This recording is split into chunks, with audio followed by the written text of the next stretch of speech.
যায়, ঝড় তুফান যাহাই আসুক নাও ভাসাবো দরিয়া।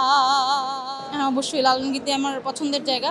লালন গীতি তো অনেক হলো, আমার মৌলিক গান, যেহেতু আমি মৌলিক নিয়ে চেষ্টা করছি, আমি আমার একটা মৌলিক গান করি।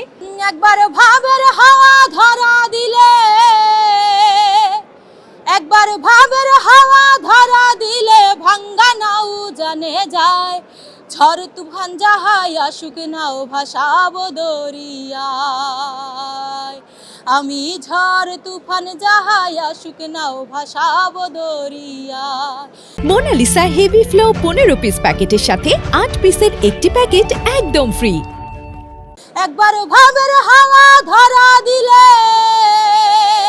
একবার ভাবের হাওয়া ধরা দিলে ভাঙ্গা নাও জানে ভাই, ঝড় তুফান যাহাই আসুক নাও ভাসাবো দরিয়ায়।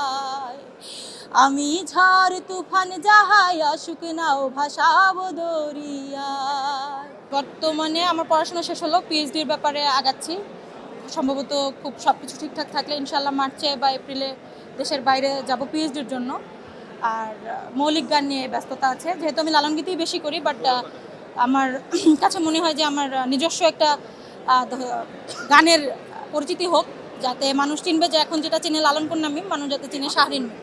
সো এই জন্য মৌলিক গানের প্রতি বেশি প্রায়োরিটি দিচ্ছি। আমার কাছে মনে হয় যে চাইলেই সবাই সবাইকে উপাধি দেয় না, উপাধি পাওয়াও যায় না। যেহেতু মানুষ আমাকে এটা দিয়েছে, আমি দেইনি, সো আমার কাছে এটা বিশেষ ভাগ্যই মনে হয়, আমি ভাগ্যবতী।